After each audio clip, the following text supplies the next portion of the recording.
The official channel of class English. तो आज एक नए इनिशिएटिव के साथ आप लोगों के साथ हूँ मैं। ये आज एसएससी सीजीएल प्रीवियस ईयर्स की प्रैक्टिस करवाने जा रही हूँ मैं। ये क्वेश्चन पेपर आपका 1 दिसंबर 2022 का है, okay, and 9 AM to 10 AM shift था आपका। चलो स्टार्ट करते हैं। ये देखो, पहला क्वेश्चन आ गया आपका। ये आपका जम्बल्ड ऑर्डर में सेंटेंसेस हैं जिसको आपको रीअरेंज करना है एक मीनिंगफुल पैराग्राफ में, ओके।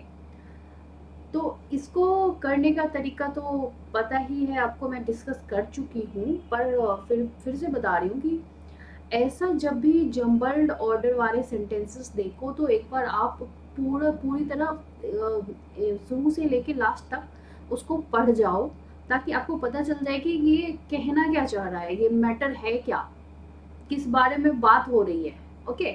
देन आपको सब्जेक्ट पकड़ना है कि भाई कौन सा सब्जेक्ट है, सेंटेंस स्टार्ट कहाँ से होना चाहिए।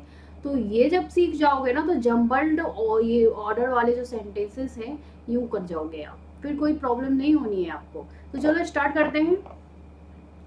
तो ये देखो, पहला जो सेंटेंस है आपका, when this extra water vapour condenses into precipitation it results in heavier rain or if it's cold enough heavier snow। तो ये सेंटेंस तो कहीं से ऐसा नहीं लग रहा है कि आप यहाँ से स्टार्ट कर सकते हो, है ना, ये नहीं होना चाहिए। Second one is the atmosphere can store an additional 4% of water vapor for every additional 1 degree Fahrenheit of warming. More water evaporates from soils, plants, lakes and seas as the atmosphere warms। अब अभी तक ये clear नहीं हो रहा है कि बात किस चीज की हो रही है। हो रहा है क्या? नहीं, ऐसा नहीं हो रहा है। अब चलो लास्ट वन पढ़ते हैं। One of the most obvious indications of climate change is heavier rainfall.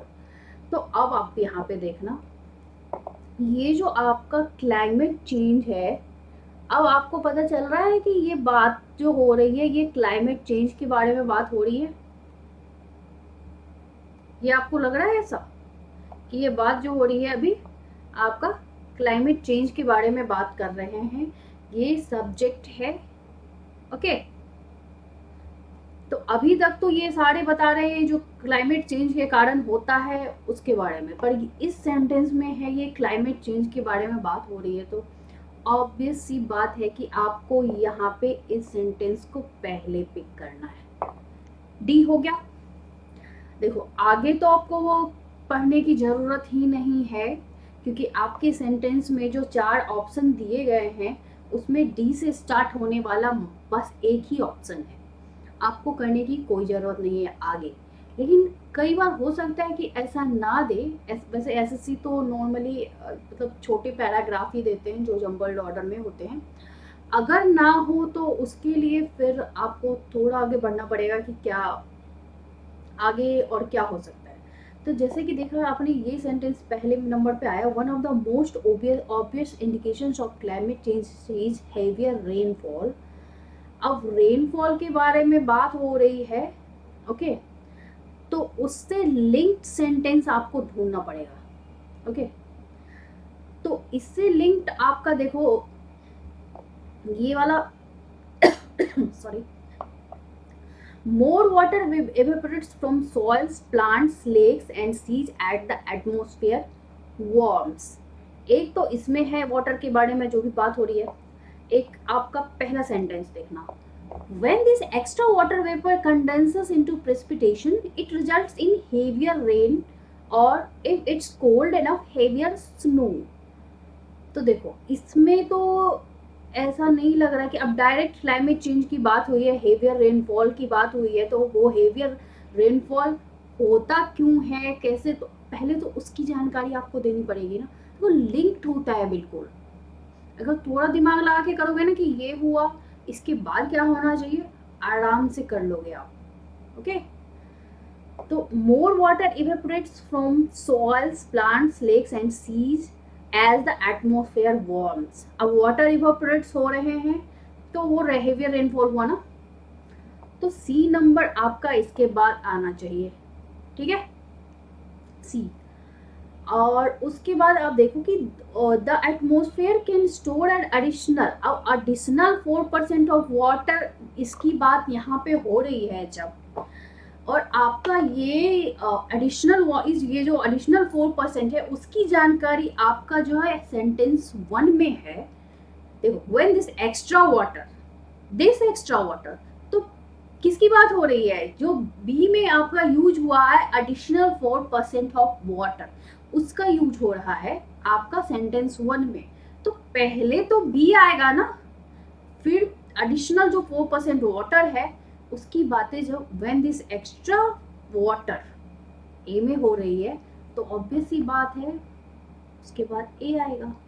Clear है? देखो कितनी हेल्प मिली ना आपको, अगर आप सब्जेक्ट आइडेंटिफाई कर रहे हो और मैटर की क्या किस बारे में बात हो रही है, फिर लिंक करते चले जाओ। कभी भी सिर्फ एसएससी की ही बात में मैं नहीं कर रही हूँ, अगर एसएससी के एस्पिरेंट्स हैं तो सही है, उनमें थोड़ा सा इजी आता है। बैंकिंग वगैरह का अगर पेपर दे रहे हो आप, तो बैंकिंग में यही थोड़े से सेंटेंसेस, तो वो जैसे इसमें 4 सेंटेंसेस दिए हुए हैं, तो उसमें नंबर ऑफ सेंटेंसेस बढ़ा देते हैं, पैराग्राफ थोड़ा बड़ा डालते हैं, तो और उसमें आप फंसने लग जाते हो। लेकिन अगर लिंक करके कर रहे हो, आपको सब्जेक्ट की जानकारी है कि कैसे आप आइडेंटिफाई कर रहे हो, तो मेरी बात मानो कि कोई दिक्कत होनी ही नहीं है। ओके, चलो आगे बढ़ते हैं, आगे बढ़ते हैं।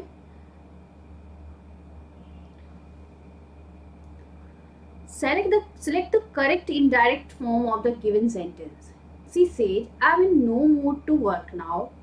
She said that she was, देखो क्लियर सी बात है, आपको पता है अगर यहाँ M है, ठीक है, अगर M है तो उसका जो है यहाँ पे was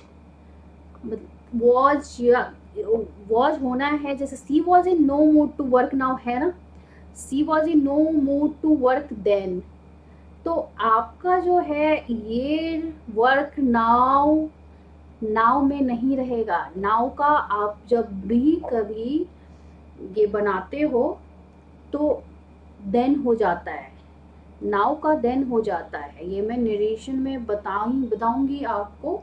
तो क्लियर सी बात है, अगर आपको समझ नहीं आ रहा है, ठीक है, तो आप क्या करोगे, यहाँ पे आई का तो सी सेड है, इसलिए यहाँ पे सी हो गया, ठीक है, सी है तो उसके अकॉर्डिंग जो है वॉज आएगा, क्योंकि यहाँ एम है तो वॉज, ये तो गलत सेंटेंस है, ये वाला देखना है। She said that she was in no mood to work then, she आ गया तो उसके बाद सी के बाद वॉज आएगा ही आएगा, क्योंकि एम है, आई के अकॉर्डिंग एम आया है। अब यहाँ पे पास्ट में बनाना है आपको, तो यहाँ वॉज आएगा।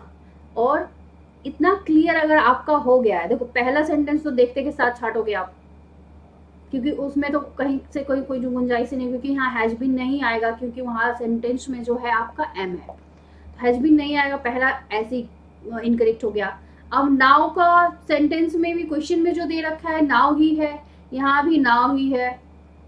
अगर आप जल्दी पिक करना चाह रहे हो तब के लिए मैं बता रही हूँ, तो नाउ है तो नाउ का देन होता है, ठीक है। अगर थोड़ी भी जानकारी आप नरेशन की रखते होगे तो ये कर जाओगे आराम से। तो ये ऐसे ही हट गया। अब इसमें फिर हैज बीन दे रहा है, ये भी नहीं ही हो सकता है, तो बचा कौन, आपका इकलौता ये सही है। क्लियर? चलो select the third one, select the correct passive form of the given sentence. Manu will tell her later. अब आपको बताना है कि इसमें क्या होगा। देखो अगर आप एक्टिव पैसिव वॉइस पढ़ चुके हो तो नहीं फंसोगे, इजीली कर जाओगे इसको, ठीक है। अगर नहीं पढ़े हो तब तो फंसोगे। अब आपको क्लियर पता है यहाँ विल आया है तो इसका विल भी होगा, और ये जो है टोल्ड होगा, टेल है यहाँ तो यहाँ टोल्ड होगा। अगर ऐसे भी आप मतलब बिना जानकारी, चलो उतनी अच्छी जानकारी आपकी नहीं है, देखो मैं पेपर करने का ना वो बता रही हूँ कि कैसे आप उस टाइम पे अपना दिमाग यूज करके ज़्यादा से ज़्यादा स्कोर कर सकते हो। ज़रूरी नहीं है कि आपको हर चीज़ की वहाँ पे नॉलेज होगी ही, ठीक है, फिर भी आपके पास अगर समझ है तो कर लोगे आप, ठीक है, तब फिर कोई दिक्कत आपको नहीं होनी है। चलो, तो इसमें क्या, she will be told later by Manu. तो टोल्ड अगर आपने आइडेंटिफाई कर लेंगे, देखो सब में टेल है, इसमें भी टेल है, इसमें भी टेल है ना। अब तो ये तीनों ही गलत होगा, तो बचा कौन, ये से ही हुआ। Clear. Next one, select the correct active form of the given sentence. Has the villa been occupied by them? अब बताओ इसमें क्या होगा, दिमाग लगाओ थोड़ा, क्या होगा। तो इसका ये करेक्ट आंसर है, दे occupied the villa, ठीक है, क्योंकि यहाँ पे जो है them है, तो यहाँ ये दे में आएगा, ओके, और हैव आएगा ऑक्युपाइड द विला, क्योंकि दे के अकॉर्डिंग वर्ब हैव आएगा। अब देखो इसमें कैसे कर दिया है, ये नहीं आएगा यहाँ पे, ये भी नहीं आएगा, ये भी नहीं आएगा, डू डिड हैड तो आएंगे ही नहीं, क्योंकि यहाँ पे हैज पहले ही आ रहा है, ठीक है, अंडरस्टूड। पैसिव में क्या होता है, सब्जेक्ट और ऑब्जेक्ट बन जाता है, ऑब्जेक्ट सब्जेक्ट बन जाता है। एक्टिव पैसिव वॉइस में तो मेनली यही काम होता है ना, बाकी जब ये करवाऊंगी मैं तो क्लियर बताऊंगी। Next, in the given sentence one word may have been incorrectly spelled. Select the correctly spelled word from the given alternatives. If there is no error, select no error as your answer. चलो तो देखते हैं। The erroneous information spread rapidly across the nation and created a stir. अब देखो erroneous information, अब आगे तो आपको देखने की जरूरत है नहीं कि आप बस यही एक वर्ड है जो पूछ रहे हैं आपको कि इसमें एरर है या नहीं है। देखो अगर आप रीडिंग करते हो ना फ्रिक्वेंटली, तो ये अगर आप कर रहे हो तो आप जैसे प्रोनाउंसिएशन करते हो, आपकी जो प्रोनाउंसिएशन होती है उसके अकॉर्डिंग भी ये आप स्पेलिंग मिस्टेक जो है वो इजीली आइडेंटिफाई कर सकते हो, इसमें कोई प्रॉब्लम नहीं होगी आपको। लेकिन अगर आप रीडिंग नहीं कर रहे हो तो उस टाइम पे फिर आपकी जो आपने अगर याद है वो वर्ड, आपने स्पेलिंग करेक्टली याद कर रखा है तब तो सही है, नहीं तो फिर गलत करके आना है। देखो एरोनियस, एरोनियस ये इसकी सही प्रोनाउंसिएशन होती है। अब जब आप देखोगे एरोनियस तो ई और आर पे जो है, ये जो है आर पे मतलब ये इन्फेसाइज कर रहा है, तो मतलब कि थोड़ी जोर टाइप नहीं लग रही एरोनियस, तो ई डबल एल तो आर तो होना ही होना है इसका, ओके, ओ एन ई ओ यू एस, ये इसका करेक्ट होता है। तो आप देखो किस में है, अब देखो फर्स्ट वन में तो ये कुछ और ही लिख दिए हैं एरोनस टाइप, ये तो गलत ही है। अब एरोनियस इसमें एन पे जोर दे दिया है क्योंकि एन डबल 2 टाइम्स एन आ रहा है, तो ये भी गलत है, क्योंकि जहाँ की जो अगर देखो यहाँ प्रोनाउंसिएशन आप सही से करोगे और इस शब्द से कभी भी रूबरू हुए हो तो आप इसको करेक्ट कर जाते हैं। ये मैं अप्रोच आज बताने आपको आई हूँ कि अप्रोच क्या होना चाहिए पेपर सॉल्व करने का। तो अभी से रीडिंग स्टार्ट कर दो, रीडिंग स्किल बहुत जरूरी है। रीड करते करते ना एक दिन ऐसा आएगा कि आपको सारे ही वोकेबुलरी से आप अवेयर हो जाओगे और फिर वही रिपीट मोड पे चलता है। कोई न्यूज़पेपर पढ़ो या कुछ भी पढ़ो, एक टाइम के बाद ना वो रिपीट होने लग जाता है। ओके चलो, तो आपका ये नो एरर सेंटेंस है क्योंकि एरोनियस यहाँ पे बिल्कुल ही सही है। ओके, ये तो बिल्कुल ही बेकार सा लास्ट वर्ड लिखा है एरोनियस, ये तो कुछ अलग ही इसकी प्रोनाउंसिएशन हो जाएगी, अगर आप अवेयर हो तो पता होगा। चलो आगे बढ़े। Select the most appropriate antonym of word sinks from the given sentences. अब यहाँ पे एंटोनिम पूछ रहा है। सिंक मतलब होता है डूबना, फ्लोट मतलब होता है तैरना। सबसे पहले आपका वही आ रहा है, बिल्कुल ही इजी सा है, ठीक है। तो ये आपका क्या होगा, करेक्ट वर्ड होगा। ये तो सारे वोकैबुलरी के आपके क्वेश्चन हैं जो कि आपको याद करना पड़ेगा। ओके, मैं डेली बेसिस पे वोकेबलरी करवाने वाली हूँ आपको, तो इस क्लास को ज्वाइन करके रखना और रेगुलर वे में देखना, ठीक है। वोकेबलरी बहुत ही इम्पॉर्टेंट है आपके लिए। आगे बढ़ो। Select the most appropriate option to fill in the blank. The angles are equal, consequently the sides are, क्या होगा इसमें? Unequal, larger, smaller. क्या आपको ये नहीं लग रहा है कि अनइक्वल भी बेतुका सा जाएगा, लार्जर भी नहीं ठीक किस पे बैठ रहा है, क्योंकि एंगल्स आर इक्वल है। तो एंगल इक्वल होगा तो लगभग लगभग साइड्स भी तो इक्वल ही होने चाहिए ना। तो करेक्ट आंसर आपका इक्वल होगा। ओके,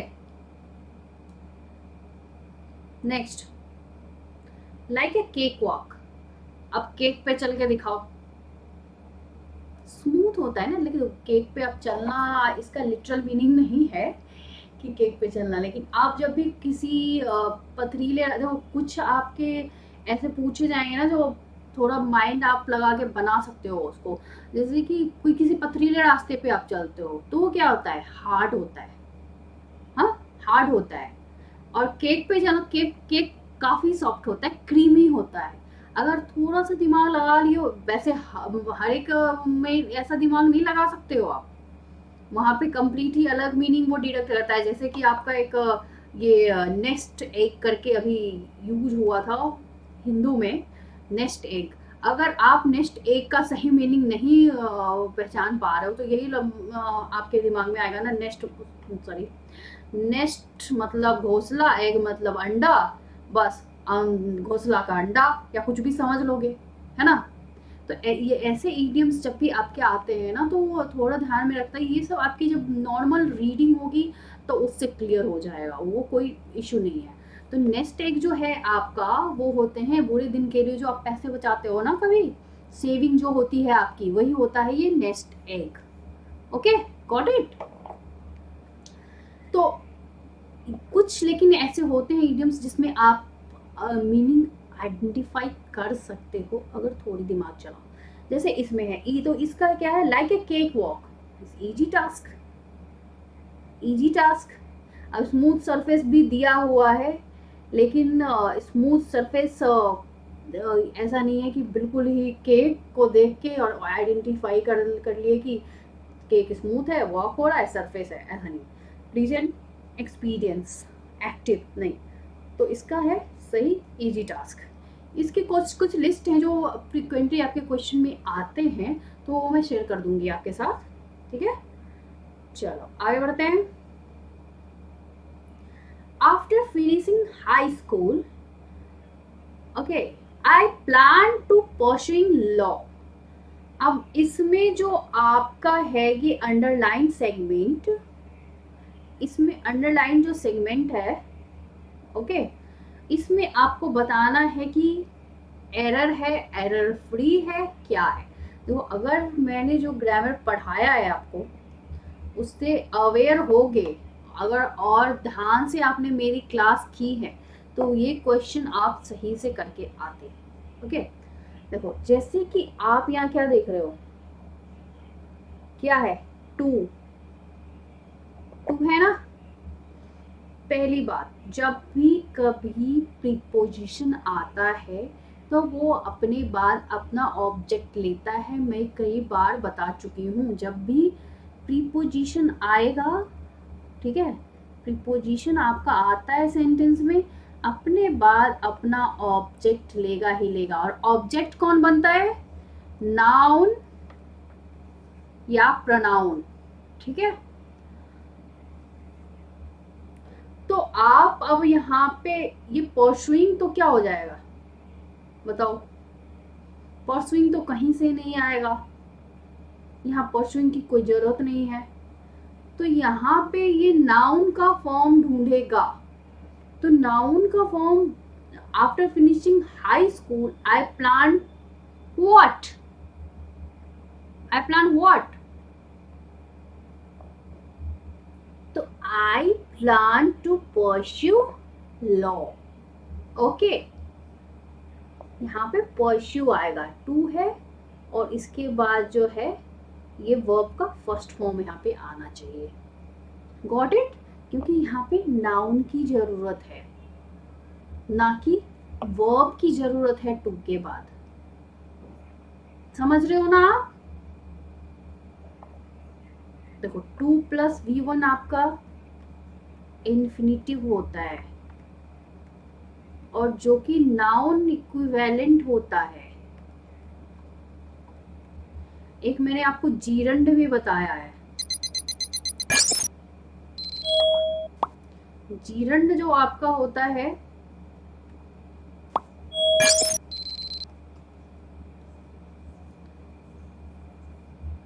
जीरंड क्या होता है ये मैं बताती हूँ फिर से, एक बार ध्यान देना। जीरंड जो आपका होता है वो V1 + ing।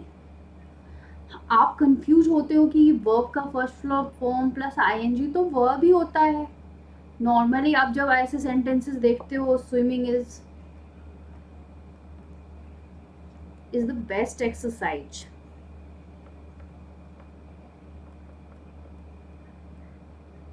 ये आप ऐसे सेंटेंस जब देखते हो तो आपके दिमाग में आता है कि ये स्विमिंग वर्ब है, लेकिन एक बात आप मुझे बताओ, कोई भी सेंटेंस का सब्जेक्ट वर्ब हो सकता है क्या? ऐसा मुझे तो नहीं लगता है, ना आपके ग्रामेरियन ऐसा मानते हैं।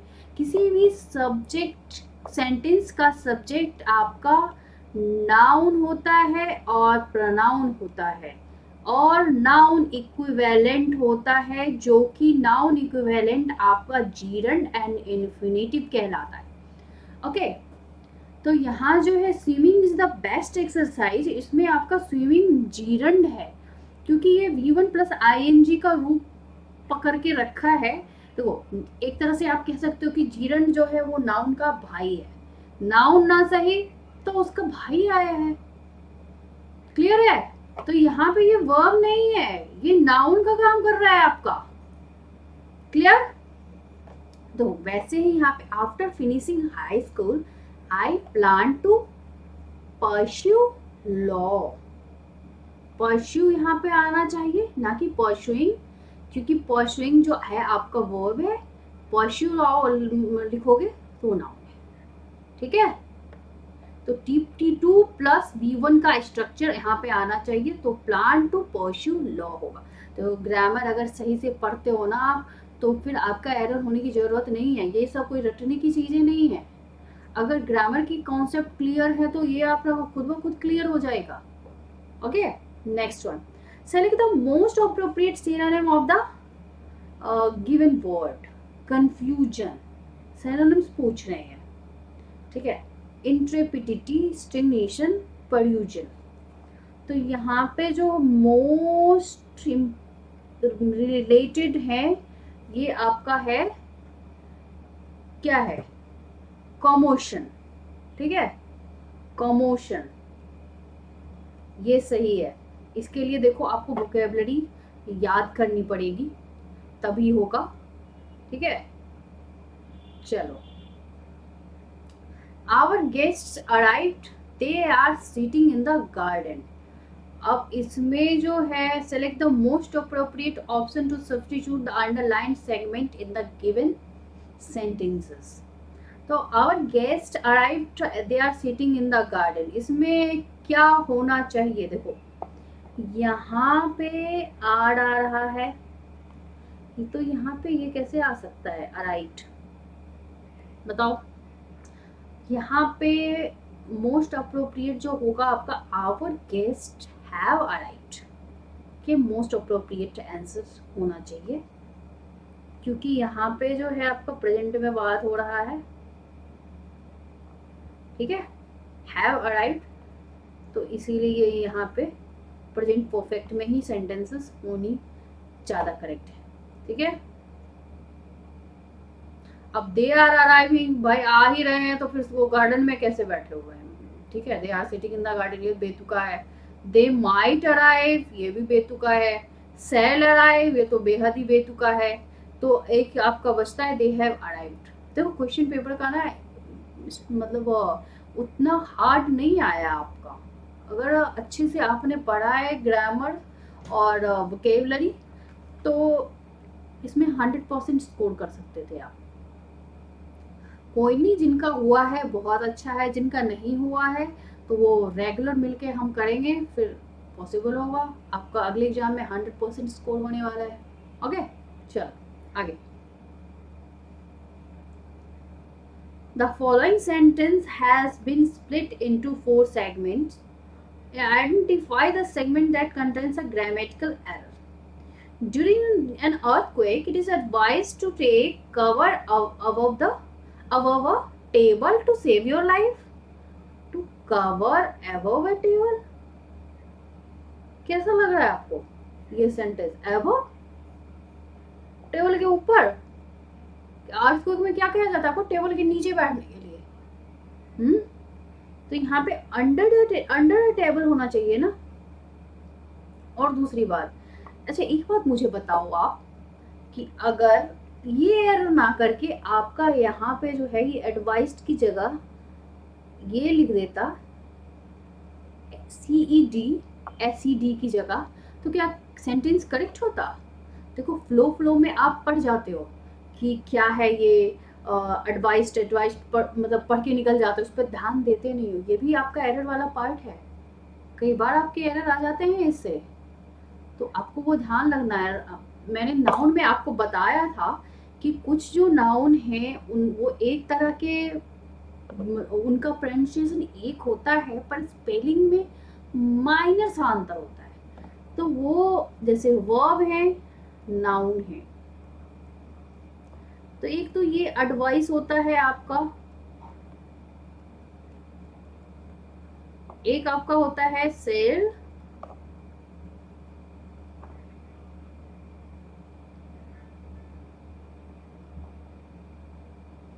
Mary, marriage. ऐसे ऐसे जो सेंटेंसेस है ना, ये आपका जैसे अफेक्ट है, इफेक्ट है। अगर यहीं पे ये सेंटेंस आ जाए, दिस मेडिसिन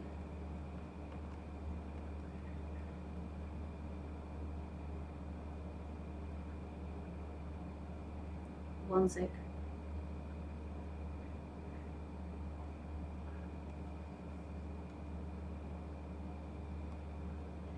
अगर ये सेंटेंस आपका आए, दिस मेडिसिन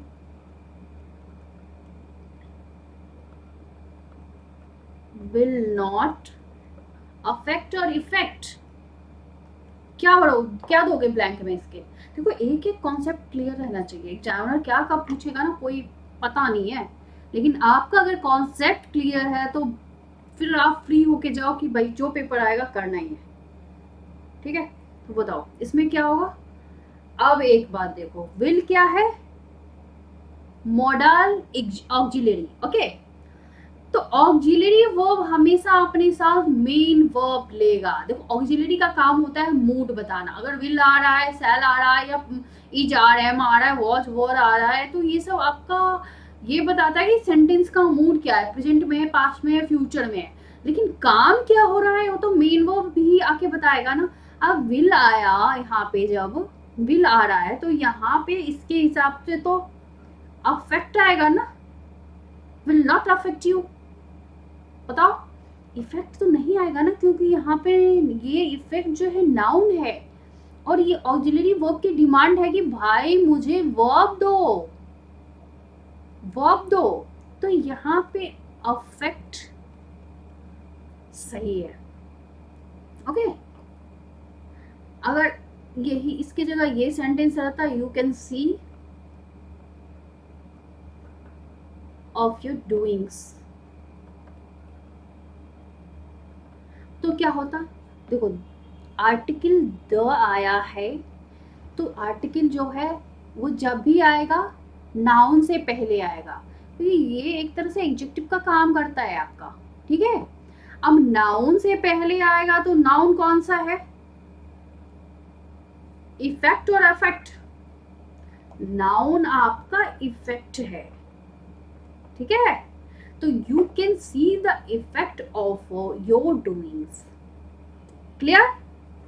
अगर वैसे ही एक सेंटेंस और मैं बताती हूँ आपको, देखो ग्रामर अच्छे से हो गया फिर सब हो गया, फिर कुछ नहीं है। ओके,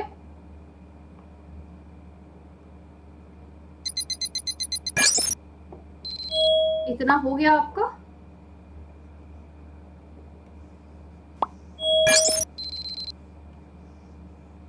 तो आगे बढ़ते हैं।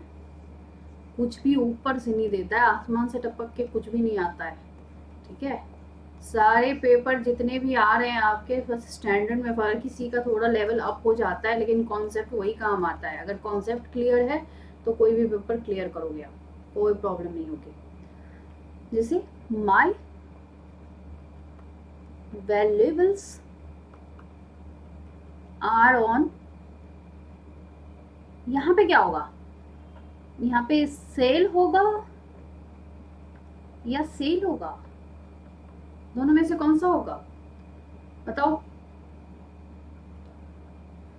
देखो यहाँ पे ऑन आया है, अभी अभी मैंने थोड़ी देर पहले आपको बताया था कि अगर प्रीपोजिशन आ रहा है तो प्रीपोजिशन अपने बाद अपना ऑब्जेक्ट लेगा। ओके, अब अपना ऑब्जेक्ट लेगा तो ऑब्जेक्ट कौन बनने की हैसियत रखता है। देखो अगर नाउन की क्लास सीरियसली किए होगे तो ये सब कॉन्सेप्ट आपका बेहद ही क्लियर होगा, कहीं भी फंसने की कोई ज़रूरत नहीं है पड़ेगी आपको। अब ऑन है तो ऑन प्रीपोजिशन है, इसके बाद नाउन आना चाहिए, मतलब इसका ऑब्जेक्ट आना चाहिए, तो ऑब्जेक्ट नाउन या प्रोनाउन ही बनता है। तो क्लियर सी बात है ये आएगा, क्योंकि नाउन तो यही है, करेक्ट। तो देखो यही कॉन्सेप्ट है आपकी, ये क्लियर होनी चाहिए। तो चलो अब बढ़ते हैं अगले क्वेश्चन की तरफ।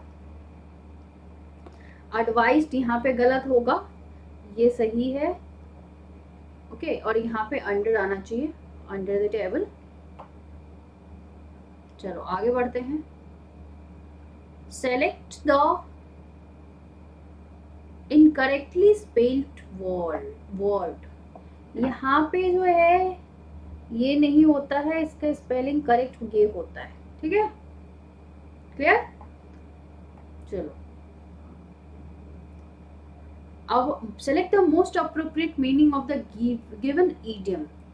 All eyes, watching with anger, watching with no interest, not watching at all। तो देखो ये सब तो याद करने वाली चीजें हैं, ये आपको याद करनी पड़ेगी। इसका करेक्ट आंसर है सेकंड वन। आगे बढ़ते हैं। Select the most appropriate option that can substitute the underline segment in the given sentence. He was looking into his book for the last 2 hours but couldn't find it।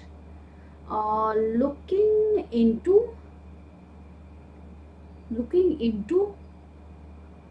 ये तो सही नहीं होगा। Looking for मतलब होता है किसी चीज को ढूंढना, किसी चीज के लिए सर्च करना।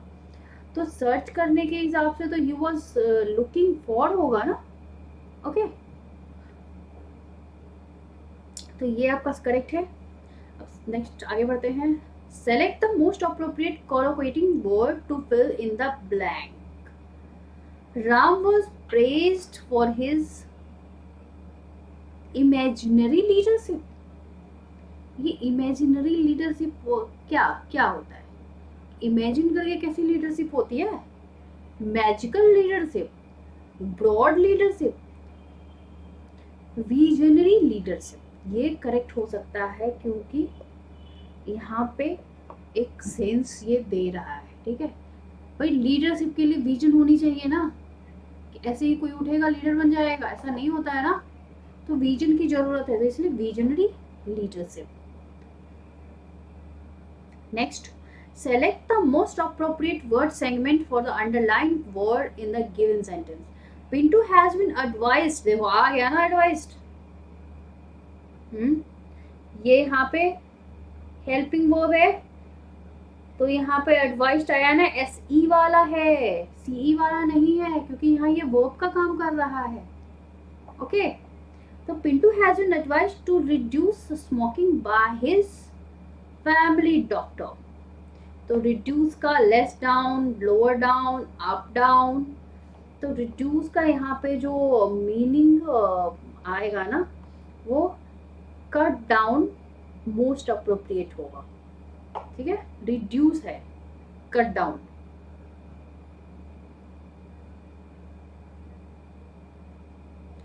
Select the most appropriate antonym of the given word, तो अपोजिट वर्ड ढूंढना है आपको।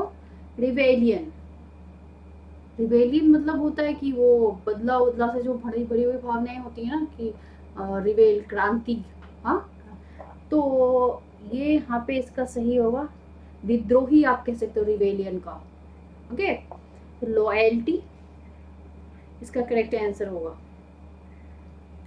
Select the most appropriate antonym of the given word. Hospitality, ये होता है मेहमान नवाजी, जो सुनते हो ना, हॉस्पिटैलिटी, हॉस्पिटैलिटी वही होता है मेहमान नवाजी। तो यहाँ पे क्या होगा, कंप्लेंट ना। कॉर्डियलिटी, ये भी सही नहीं है।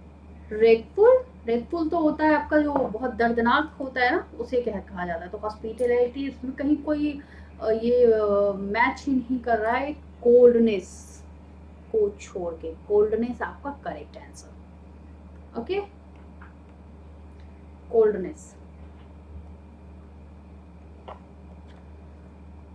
क्योंकि आप, कोई आता है, आप मेहमान नवाजी करते हो, ठीक है, तो आप एनर्जेटिक होते हो ना, कि बैठे बैठे मेहमान नवाजी कर देते हो, तो उसका अपोजिट सिंपल सी बात है, कोल्डनेस होगा। बिल्कुल ठंडा पड़ा हुआ, कुछ मतलब ही नहीं है, कौन आ रहा है कौन जा रहा है उससे। ओके, चलो आगे बढ़ते हैं। Select the sentence with the appropriate use of adverb of manner. आप देखो, he done his work regularly, he has just done his work, he does his work carefully। तो यहाँ पे देखो, ये वाला तो कहीं से कहीं नहीं होगा। On my table, he has done his work on my table, ये भी नहीं होगा। अब ये आपका मैनर कह रहा है, एडवर्ब ऑफ मैनर, तो इसके लिए आपको he done his work regularly and he does his work carefully। तो यहाँ जो है ये आपका करेक्ट सेंटेंस होगा, क्योंकि यहाँ पे तो यही वाला यहाँ पे सही नहीं आ रहा है। ये यहाँ पे यही से स्ट्रक्चर इसका सही नहीं है, तो ये इसीलिए गलत है, और ये सही है पूरा स्ट्रक्चर। तो ये आएगा केयरफुली, जो है वो हाँ यहाँ पे एडवर्ब ऑफ मैनर है। ओके, तो समझ रहे हो ना। तो आपको ऐसे ही आइडेंटिफाई करना है, और ये देखना ये वर्ब के बाद भी आया है केयरफुली। ओके, चलो आगे बढ़े। Digital India can be the prime. अब ये जो है आपका, read the passage carefully and select the most appropriate option to fill in each blank. तो देखो, digital India can be the prime, देखो इसका जो तरीका है बेस्ट, आपको पूरा पैराग्राफ एक बार बिना ऑप्शन देखे पढ़ जाना है। ओके, तो चलो पढ़ते हैं। Digital India can be the prime behind making a reality of the government's promise of minimum government.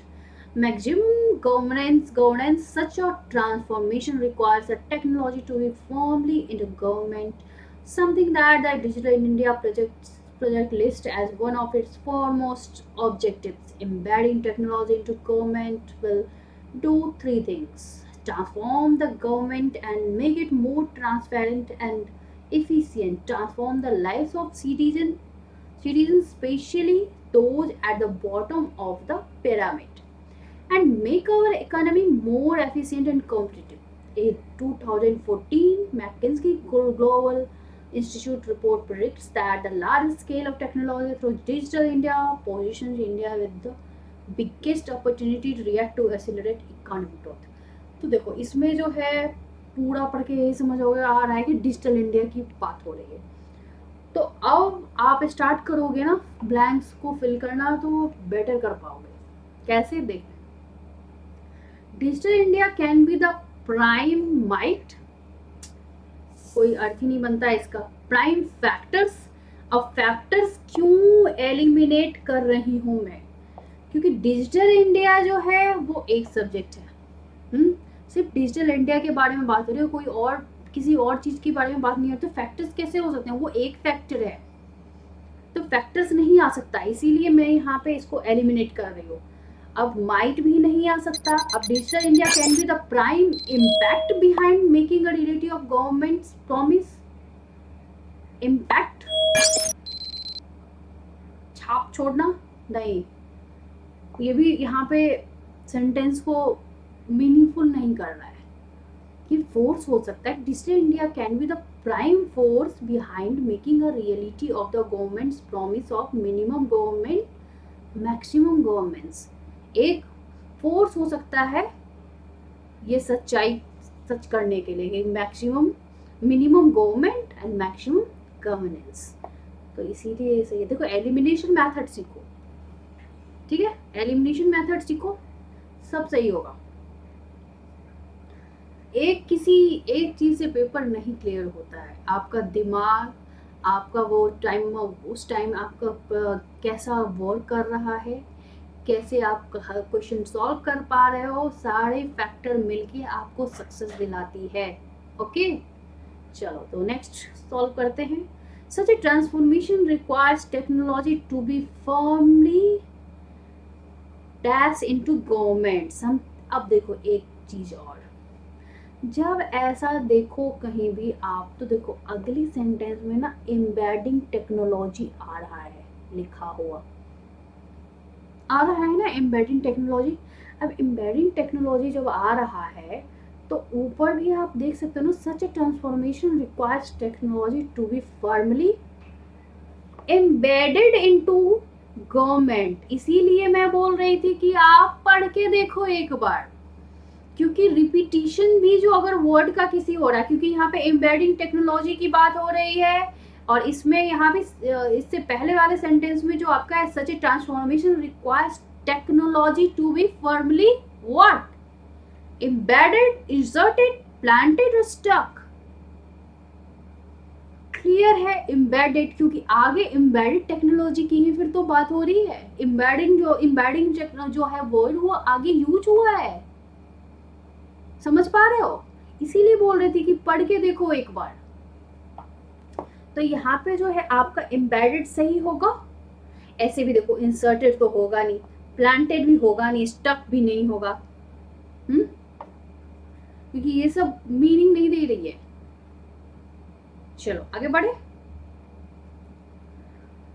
Embedding technology into government will do three things: transform the government and make it more transparent. अब यहाँ क्या आना चाहिए? embedding technology into government offices will do three things. government offices, ये तो एक process चल रहा है ना, ऑफिसेस की तो कहीं बात ही नहीं हो रही है। तो embedding technology into government, अब देखो details will do three things, ये तो बिल्कुल ही गलत है। हायरार्की ये भी नहीं आएगा, ये कि कोई ऑर्डर की बात तो नहीं हो रही है, सीधा सीधा डिजिटल इंडिया की बात हो रही है, उस प्रोसेस की बात हो रही है, उसको सपोर्ट जो कर रहे हैं उस चीज़ की बात हो रही है। ओके, तो यहाँ पे जो मोस्ट अप्रोप्रिएट है वो प्रोसेसेस है।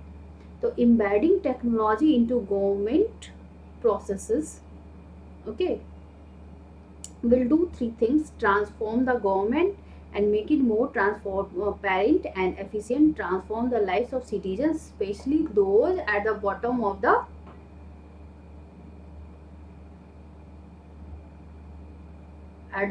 bottom of the proverbial pyramid। Mythical तो होगा नहीं, हाइपोथेटिकल भी नहीं होगा, क्लासिफाइड भी नहीं होगा, ठीक है। तो यहाँ proverbial pyramid. Next one, a 2014 McKinsey Global Institute report predicts that the large scale dash of technology through digital India positions India with the biggest opportunity yet to accelerate economic growth। तो इसमें देखो आप proper क्या put कर सकते हो। A 2014 McKinsey Global Institute report predicts that the large-scale enhancement of technology यहाँ तो भाई एडेप्टेशन की बात हो रही है ना, तो एंटीसिपेशन तो होगा ही नहीं, इन्हांसमेंट भी नहीं होगा, मॉनिटरिंग भी नहीं होता, बचा आपका एक तो एडेप्टेशन होगा। तो इतना समझ गए ना आप, इसमें कोई दिक्कत नहीं है। तो चलो फिर मिलते हैं अगली क्लास में आपके साथ। लगा लो मोस्ट प्रोबेबली कल आपकी एक और क्लास होगी। अब रेगुलर बेसिस पे क्लासेस होंगी जिसमें हम डिफरेंट कंपटीशन के पेपर डिस्कस करेंगे, फिलहाल एसएससी के ही करेंगे। तो इसके लिए आप लोग सब रेगुलर क्लास करें, जो नए हैं वो चैनल को सब्सक्राइब कर लें ताकि आपको नई नई वीडियो मिलती रहे। ओके, चलो, ओके, थैंक यू।